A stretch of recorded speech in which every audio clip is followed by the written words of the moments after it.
What's up, guys? It's Keegan Dales with the Kentucky Welding Institute. We're here today at Universal Plant Services, one of the companies that I have worked for and I really enjoy working for. I've worked for them for the last 3 years, and I'm here with Jared. He's one of the welding coordinators from Universal Plant Services. Now, Jared, what is your role here at UPS? So I'm the welding manager. I'm in charge of all of the welders and fitters for the industrial side of the business. We track everything, track where everybody's going, trying to get the right people on the right jobs, make sure that we get the jobs manned up with the correct abilities. Gotcha.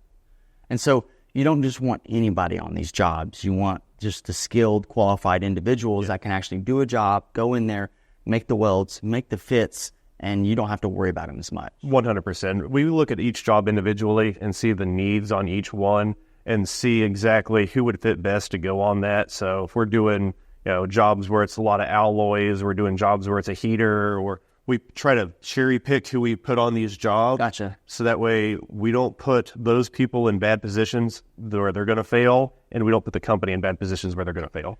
Gotcha. And you also, we were talking earlier, you guys keep track of all the welders and their shots, repair rates and everything. And if it gets below a certain percentage, you guys don't call them back. Correct. So we base on whether we use a welder based on their weld percentage.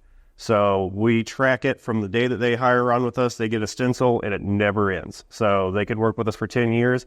We track every single weld that they ever do. We track every repair that they ever have. So if you have a welder and he's been your go-to guy for the past 8 years, but his eyes start going out as he gets older, we start seeing that trend move up. Really? He's starting to have repairs. So that's whenever we start calling him saying, hey, either you need to go get your eyes checked out, or maybe we can roll you into a different position, because we're starting to see a trend that you're getting more repairs and your percentage is getting high enough to you're almost at that point where I can't use you anymore. Gotcha.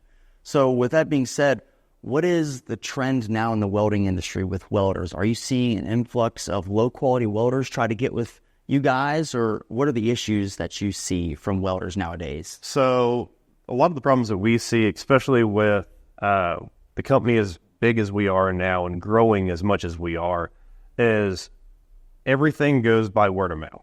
So we have very good welders, and mostly we do rec-in only for the most part. So somebody has to recommend you to get on with us. So it's about networking and who you know and how to be able to get on. But we do have times where we need to bring in new people that they just come to us and say, hey, I'm a welder. But we have to go through the vetting process. We have to do the weld testing, and we look at every aspect of it to make sure that they're quality. And we're getting people in that they say that they're welders, but they don't truly know what it means to work in an oil refinery. Okay.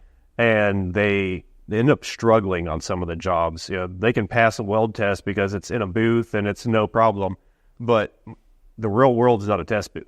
Exactly. And so they get on the job, and the foreman doesn't know them. Nobody knows them on the job.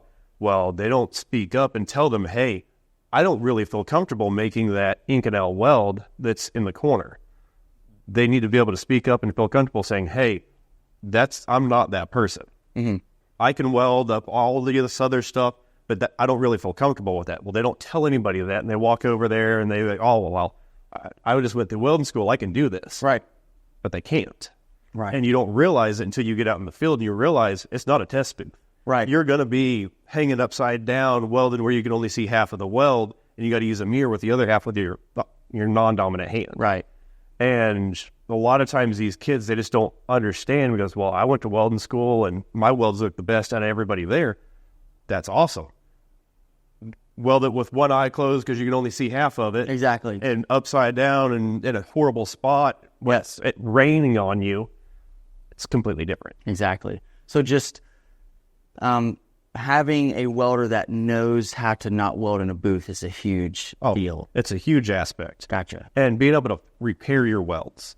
It's not you're not at welding school anymore. You have to be able to fix your mess up, right, and make it good, because you can't just toss that piece out and go get another one. Right. That pipe is already in the rack. It's stuck there. Right. You're not going to cut it out. You're going to make it, and you're going to figure out how to fix it. Right. Because fixing it only makes you better, and that's half of being a welder, because everybody's going to mess up. Everybody's going to have something like, man, that looks bad. Right. You got to know how to cut it out. You got to know how to fix it and make it look right. Gotcha. And that's probably about 75% of it is knowing how to fix your welds, because I've been on jobs plenty of times where I've had to cut something out 4 or 5 times just to make it right, because you cannot take that stick of 20-foot pipe and get a brand new piece. Yep. So it's super important to be able to fix your own welds. So if there's anybody that's looking to weld with a company like UPS or a high-scale quality company, what's some advice that you can give somebody that's in welding school or in high school looking to be a welder eventually? What's the most important thing you think? Work ethic. Okay. So being a good welder, that only gets you so far. If you're the best welder on the job, but everybody hates being around you because you refuse to do anything else, you're only going to get picked whenever everybody else is already done. If you're willing to go out there and turn wrenches and help the fitters fit up and build hooches and weld whenever it comes time, that will get you just as far, if not further, than the top gun guy that can weld anything that you want. Right. But he refuses to do anything else because they're going to lay him off at the end of the job. They're going to keep you for startup. Right. Because you're willing to help out everything. Being a welder, very important. Being good at it, very, very important.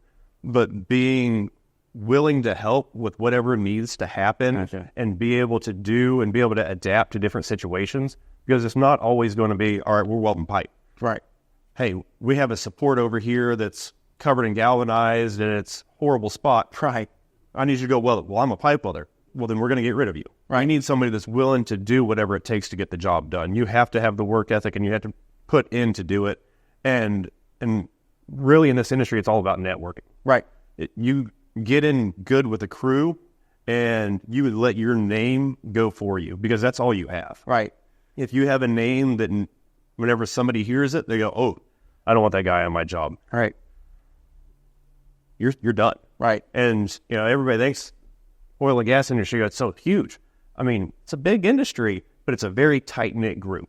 Right. And there's only a certain amount of companies that do this type of work, and you can only burn so many bridges before you can't go anywhere else. Exactly. So being a well-rounded welder who can weld really well, but also knows how to do other things besides weld, and then also networking. Yes, sir. So if you can do those things as a welder, if you can weld good, if you can help out rig, if you can help fit, if you can just be a good person on a job site with the companies and contractors, as well as networking, then you're going to go a long ways, and you'll be able to work with companies like I have with UPS and Jared as well, because Jared was a welder before he became a welding coordinator.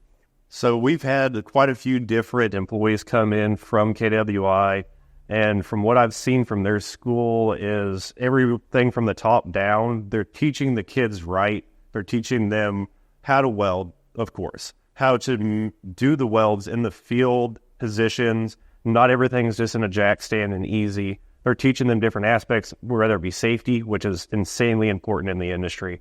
They're teaching them how to weld quality welds and be able to do them in any environment. They're also teaching them that they're not just a welder, that they are a true rounded hand that's willing to do whatever needs to be done. Because the people that we have received from KWI are what we consider the top-notch guns in the industry. You don't get much better, and they seem to be producing quality individuals that our company in particular and everybody in the industry is looking for, because there's not a terribly lot of people that are that high of quality, and they seem to be producing quite a bit of them. You heard it from Jared today, guys. It takes more to be a welder nowadays than ever before. You need to know how to weld. You need to know how to fit. You need to know how to do a lot of different things to help out these companies. And Jared, he's the welding coordinator, so he's always looking for welders, but not just your average welders. He's looking for guys who know how to do more than just weld and actually help out. That was my story. I went to KWI. I worked for a couple of years with companies. I was able to get on with UPS, and the skills that I learned at KWI and the things that I was taught have helped me to stay working for these good companies like UPS and Jared. Again, if you are not subscribed to our YouTube channel, go ahead and hit that subscribe button and also that like button as well. And if you want to stay up to date on our notifications, go ahead and click the bell button, because we upload videos every week that are very helpful for welders in the welding industries.